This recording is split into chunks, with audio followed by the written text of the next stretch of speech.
ہمارا المیہ یہ ہے کہ ہم نے پیسے والے جڑے ان دین بھی مول لے لیا. کہاں جی مولوی صاحب بچے ڈال دے, میری ماں مر گئی قرآن پڑھ چھڈن. ارے بدبخت تو بھی تو پڑھ, تو صرف کاروبار کے لیے پیدا ہوا ہے,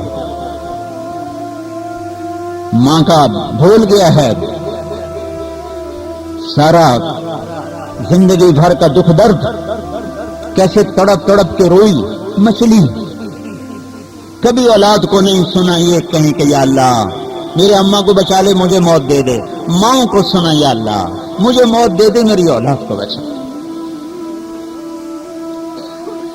اپنے اقتدار کی بلندیوں پر تھا بابر اور جوانی کی انتہا پر تھا. 42 سال کی عمر, 2 آدمیوں کو بغل میں دبا کے آگرے کے قلعے کا دوڑتے ہوئے چکر لگاتا تھا. ایسا جوان, اور ساری دنیا زیر ہو رہی ہے. 16 برس کا ہمایوں بستر مرگ پر آیا تو اس کی بیوی نے کہا تیرے تو اور بیویوں سے بھی بیٹے ہیں, میرا تو ایک ہی ہے, یہ مر گیا تو میری تو دنیا اجڑ گئی. انہوں نے کہا نہیں نہیں یہ نہیں ہوگا. وضو کیا, 2 نفل پڑے اور ہمایوں کی چارپائی کے چکر لگانے لگا.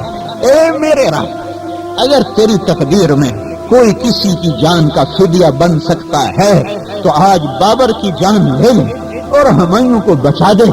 یہ باپ تو یہ تاریخ بنا گئے ہیں, اولادوں کی تاریخ میں نے کوئی نہیں پڑھی. اولادیں کہتی ہیں مولوی صاحب دعا کرو اماں تے اللہ کرم کرے, یعنی مر جاوے صاحب بیماری دیکھ لے سو ہن مر جاوے, ہن اسی تھک پے ہیں, او دیکھو نو وہ چکر کاٹ رہا ہے. اے میرے رب اگر تیری تقدیر میں یہ ہے کہ تو کسی کی جان کا کسی کے بدلے میں فدیہ لیتا ہے تو آج بابر اپنی جان پیش کرتا ہے, تو ہمایوں کو بچا لے, بابر کو اٹھا لے. یہ کہہ رہا چکر لگاتے لگاتے اس پہ کیفیت ہی کہے گا میں نے ہمایوں کی بیماری لے لی, میں نے لے لی, میں نے لے لی, میں نے لے لی. کہتے کہتے کہتے دیوانوں کی طرح گرا ہے. ہمایوں اٹھتا چلا گیا, بابر گرتا چلا گیا. 42 برس کی عمر میں جنازہ اٹھ گیا. ماؤں کا حق پہچانو. میں یہ نہیں کہہ رہا ہوں بچے آ کے نہ پڑھیں, شکر ہے ہمیں پڑھنے والے مل رہے ہیں. یہ ادریس پڑھے, یہ انیس پڑھے, جو اس اماں کے پیٹ سے نکلے ہیں, یہ وقت نکال کے پڑھیں. ان کے ثواب پہنچنے پر جو ماں کو راحت ہوگی وہ مدرسے کے بچوں کے ثواب پہنچنے پر وہ راحت نہ ہوگی. تو بھائیو خود پڑھا کرو اپنے والدین کے لیے, خود پڑھا کرو, حصہ مقرر کرو اپنے دن میں کہ یہ اتنا وقت میں نے اپنے ماں باپ کے اصال ثواب کے لیے کرنا ہے. میرے باپ نے وصیت لکھی, کوئی ذمہ دار ہے وصیت لکھتا ہے, بلکہ میں نے تو زندگی میں پہلا ذمہ دار دیکھا جو وصیت لکھ کر گیا. مجھ سے فرمایا میری وصیت پڑھنا, تو اس میں بہت سی چیزوں میں ایک یہ چیز لکھی ہوئی تھی کہ میں مرتے دم تک اپنے ماں باپ کو اصال ثواب کرتا رہا. تمہیں بھی درخواست کرتا ہوں جب تک زندہ رہو مجھے اصال ثواب نہ چھوڑنا. یہ میرے اوپر حق ہے, میرا باپ میرے لیے جگہ بنا کر گیا ہے, میں اس کے لیے پڑھوں. میری ماں میرے لیے جاگی ہے, مجھے دودھ پلایا ہے, میرے پخانے دھوئے ہیں, میں اس کے لیے پڑھوں.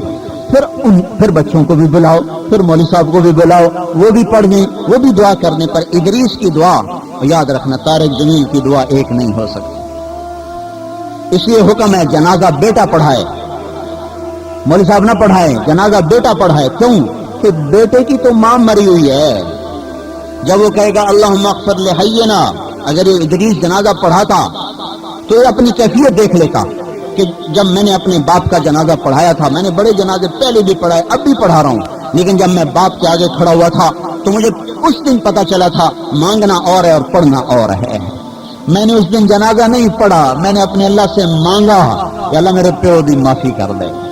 اور اسی کا نام نماز جنازہ ہے کہ آدمی اندر کے درد سے جب کہتا ہے یا اللہ معاف کر دے, اللہم اغفر لحینا و میتنا, وہ کیفیت ہی اور ہوتی ہے, اس کیفیت پر بخشش آتی ہے.